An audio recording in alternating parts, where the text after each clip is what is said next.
This channel does not promote any violent, harmful, or illegal activities. All content provided by this channel is meant for an educational purpose only.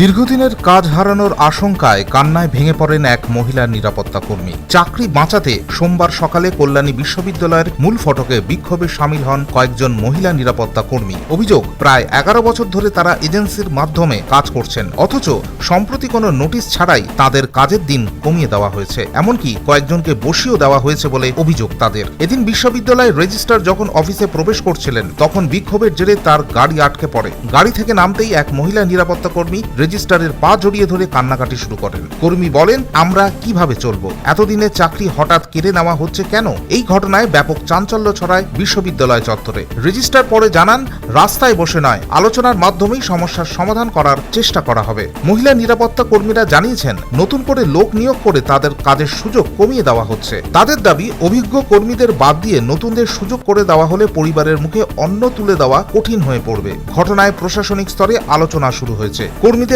আশ্বাস দেওয়া হয়েছে, তাদের বিষয়টি গুরুত্ব সহকারে দেখা হবে।